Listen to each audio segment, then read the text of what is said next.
Hello there, my YouTubers. I got some breaking news. The breaking news comes from the Philadelphia 76ers and LeBron James.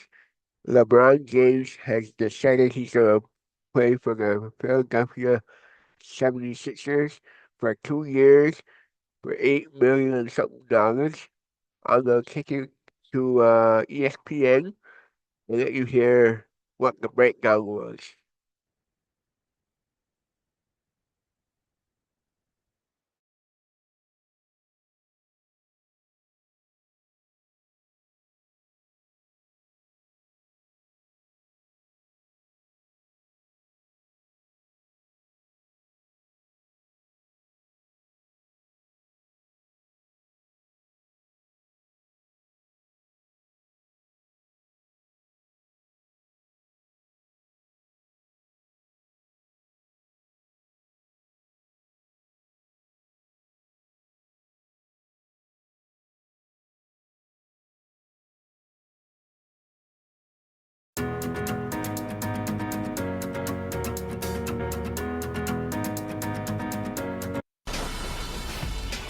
Well, we begin our show with breaking news because after 24 days of questions, we have the answer. LeBron James is signing with the Philadelphia 76ers in what he called the last decision of his Hall of Fame career. And for those questioning if this would be James's swan song, hold up, wait a minute. Y'all thought he was finished? He has agreed to a 2-year deal with the Philadelphia 76ers, which will see him through an unprecedented 25-year NBA career. Now, James, he took to social media earlier today, and he posted that he contemplated retirement, writing that, "I thought I was done when the season ended. I wasn't ready to announce it, and I knew I needed some time to really decide, but I was pretty sure I'd played my last game, and I was honest at that last press conference when I said that I needed to look at myself and decide if I still love this game." And he said, "I truly do still love this game, and I have more to give.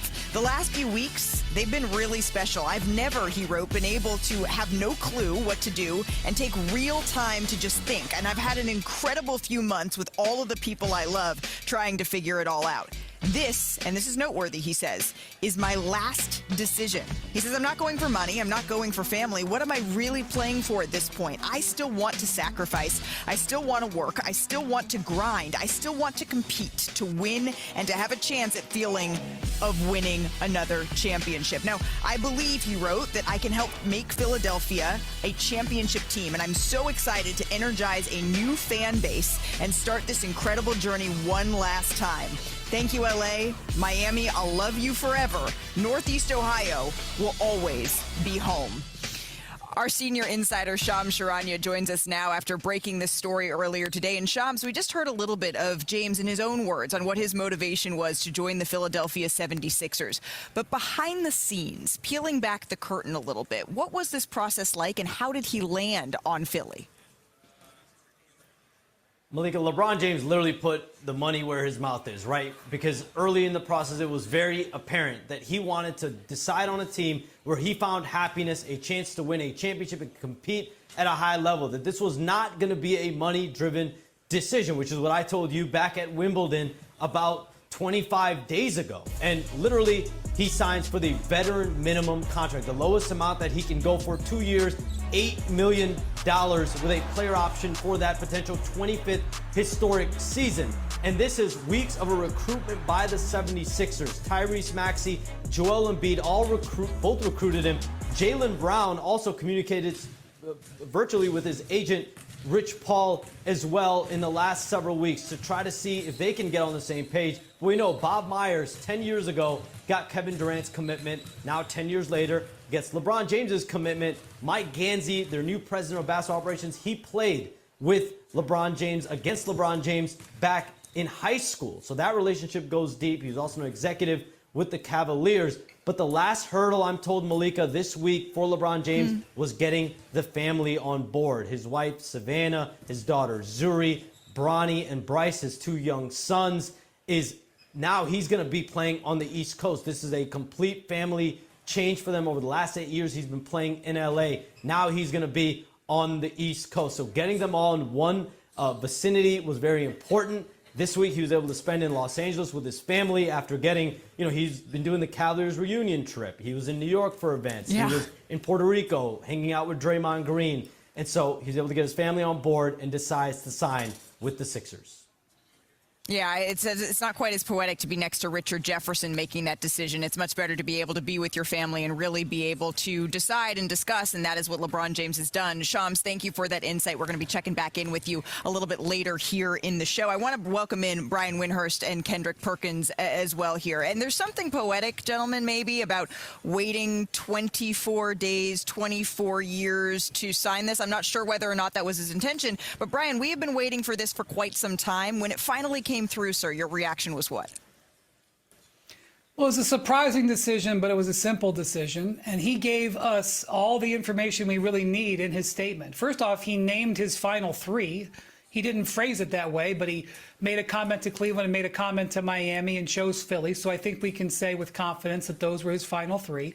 And he made it clear that winning a championship in 27 was his number one priority. Now, I know that that's basic. I say it's surprising, but it's simple. That's a basic thing that a free agent would want. But nowhere was it defined what happiness meant.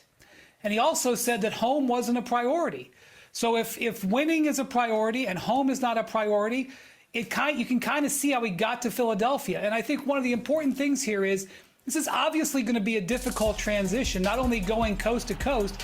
He's joining a team that has a whole bunch of other guys who are going to think they're going to be centerpiece players. The same situation would have been true in Cleveland. The difference is in Philadelphia, he has a basis of a relationship with both Joel Embiid and Tyrese Maxey. He's known Tyrese Maxey his whole career because of the Clutch Sports connection. So I think if you look at it from those two things, the decision sort of explains. Kendrick Perkins, I'm here in Chicago for WNBA All-Star Weekend. I was standing in the room. Asia Wilson is over on my right. Caitlin Clark is on my left. When the notification from Shams Charania and the news came through. And my mouth, even though I was expecting it, I wasn't surprised and I was shocked. And it was interesting to see the best players in the world react to the greatest player that this generation has ever seen making a decision for the final time. I know that this caught you off guard as well. Well, think about it, Malika. You were watching Asia Wilson and Caitlin Clark, and I'm in a basketball gym with 2,500 people, and everybody's sitting up here trying to ask me questions about the decision. So the whole world is on fire right now. And excuse my dress code, okay? I tried the best that I could. I know I usually come better than this, but listen, if my first thought is that I wanted to say, you know what, this is not bad. Matter of fact, this puts Philly right there up with the New York Knicks, right? They're going to be looking eye to eye with them. My second thought was how big of a loss for the Cleveland Cavaliers, and we could dive into that later on. But then I looked and I said, oh, LeBron James have an effect on Joel Embiid. Joel Embiid, this is what he has been waiting on. He has been waiting on a guy like LeBron James to come in and not only play alongside of him, but be a mentor to him. I believe that we're going to see the best version of Joel Embiid because of LeBron James. LeBron James' IQ and what he brings to the table, what he brings off the floor, how to be a professional, how to take care of your body. We're going to see a different version of Joel Embiid, but also Malika, Wendy, you know, when I get to thinking, right, I thought about this. This is not a 2-year deal that LeBron James signed. This is a lifetime deal that LeBron James signed. See, everything LeBron James and Rich Paul do is strategically planned out for the future, right? And so I've got to thinking about their relationship with Josh Harris. I got to thinking about all the teams that Josh Harris owned, the Philadelphia 76ers, the Washington Commanders, right? And then I got to thinking about, LeBron James, after basketball, wants to be an owner. LeBron James loved the business side of it. How do you get in the business? You start by developing a relationship right now. So yes, he does want to compete for a championship, but this is bigger than just this 2-year, $8 million deal. But you're so right, Perk, that when you're talking about the here and the now, Joel Embiid is certainly at the center of what Philadelphia and now LeBron James is trying to go back to 2014, right? Check this out. This is a recently drafted rookie Joel Embiid making his pitch to LeBron saying, hey, King James, hey, bro, I hope you're having a good day, which is what a polite thing to start with. You want to join us in Philly? Peace. So it only took 12 years, but eventually, right, that happened. I want to bring in our senior reporter, Ramona Shelburne here. Ramona, you are plugged in on all things 76ers. And Joel Embiid, his health is squarely in the center of the goal that LeBron James is trying to achieve here now, winning a fourth different championship with a fourth different franchise. How does that relate to this decision?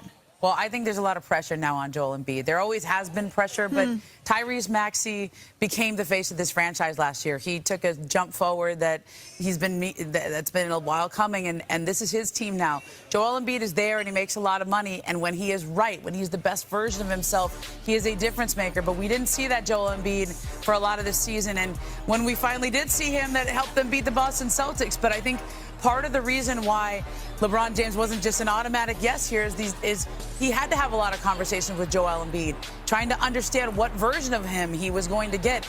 Look, they played together on the Olympic team, and Joel was hurt during those Olympics. You didn't see he had a knee issue that he was dealing with there, and Perk, you alluded to it with the habits and the professionalism. And let's see how that fit goes, because if it goes well, it could be the best thing for Joel Embiid's career. It could be great for LeBron James, but if it goes poorly, there's a lot of pressure on Joel Embiid there. Brian, what do you think of that? Well, I think if you look at the Sixers, there's going to be a bunch of different decisions that they're going to have to make, and they're going to have to work together. There's no doubt about it. They now have, in acquiring Jaylen Brown and acquiring LeBron James, they have four of the best transition players in the NBA. If you go back and look at who the transition scoring leaders were last year, Tyrese Maxey was at the top, LeBron and Jaylen Brown were in the top 10, and VJ Edgecombe was not that far behind. Okay? The player that does not fit a transition team is Joel Embiid. Yep. But you don't play fast break basketball in the playoffs. You play half court basketball in the playoffs. And the other thing about this team is you're going to have a 30-year-old with knee problems in Joel Embiid and a 40-year-old in LeBron James that you're going to have to make sure is healthy come April. Well, how this team looks in October and November is going to be interesting. There's going to be a whole bunch of made-for-TV games. There's going to be a lot of animus and build-up towards Jaylen Brown going back to Boston and whatnot. But what's ultimately going to matter is where this team is in April, and you're going to hear people saying that for the next 6 months. Right, and that feels like a perfect Christmas game, maybe a Boston-Philadelphia 76ers clash that we could see on the holiday. But you're right, Brian, that when LeBron laid out his very thoughtful, very thorough statement, he did indirectly mention the other teams, or very directly actually, mention the other teams that it was down to and he was considering. And I think a lot of us, and I'll put myself in that camp, was thinking that maybe it would be a hometown reunion with Cleveland or the poetic ending of going back to Miami. Ramona, why wasn't it? You know, I spoke to Rich Paul about that about an hour ago, and he said for a lot of the time he thought it was going to end up being Miami. That seemed to be a nice fit in that story. But he said, you know, when you've been to a place before, when you've won in a place before, if you go back, it may not be the same. You kind of want to leave those memories where they were. You want to leave those memories as they are, and they had a great time together when he won 2 titles down in Miami. You'll never top 2016 in Cleveland. I mean, that was an amazing story to cover, an amazing run. And so I think this appeal of something new is attractive at this stage in his career. Plus, let's not forget about Tyrese Maxey. I can't say enough about what a ray of sunshine this guy is, and LeBron knows it. Like, yeah, it's the kind of guy you want to play with. And Jaylen Brown, that's another LeBron type player. Somebody he's going to grind. You know, Jaylen Brown's doing the underwater training, and he pushes himself. So there's going to be a race to the gym in Philly every morning. Who's going to get there before 5 a.m.? Does LeBron go to Philadelphia without Jaylen Brown having gone to Philadelphia, do you think, I don't think so. No, yeah, I see don't. Across the board shaking heads. And I don't. And let me say this. Cleveland actually should be kicking themselves in the ass right now because they actually look bad and they lost in this situation. LeBron James, like this situation was drawn out because LeBron James was trying to be patient with Cleveland to see if they were going to do something. I believe that if Cleveland would have pressed the go button and would have traded for Jaylen Brown first, whether that was giving up Donovan Mitchell or Evan Mobley, LeBron James would have went back to Cleveland. But since Philly not only was pursuing LeBron James, they actually made a move that made them eye candy. And so again, when you look at their situation now, I don't care. Everybody's talking about, well, how are they going to play? What style are they going to play? We all know how great of a coach Nick Nurse is. He won a championship. It's not going to be hard to get those guys to buy in. I'm pretty sure Tyrese Maxey, Joel Embiid, they're tired of being miserable over there and falling short every single year of not living up to expectations. I'm pretty sure Joel Embiid is going to be ready to sacrifice. And when you think about this damn Bob Myers, man, I miss him at our network, but Bob Myers, once again, while everybody was talking about how Pat Riley always land these white whales, well, what the hell is Bob Myers doing? Because first it was KD to Golden State, and now it's LeBron James to Philly. And I get it. Mike Gansky is a hell of a GM. He's going to do an outstanding job. He's leading the charge. But Bob Myers is overseeing everything. And the fact that they landed LeBron James, and they go on to deliver a championship in Philly, which they damn sure can. Hey, listen, Bob Myers need to get a whole lot of recognition with this. That was preacher perk coming out on this. We still got 45 minutes left to digest this monstrous move here. Still to come on. You know what? I hate perk. Believe you, sir.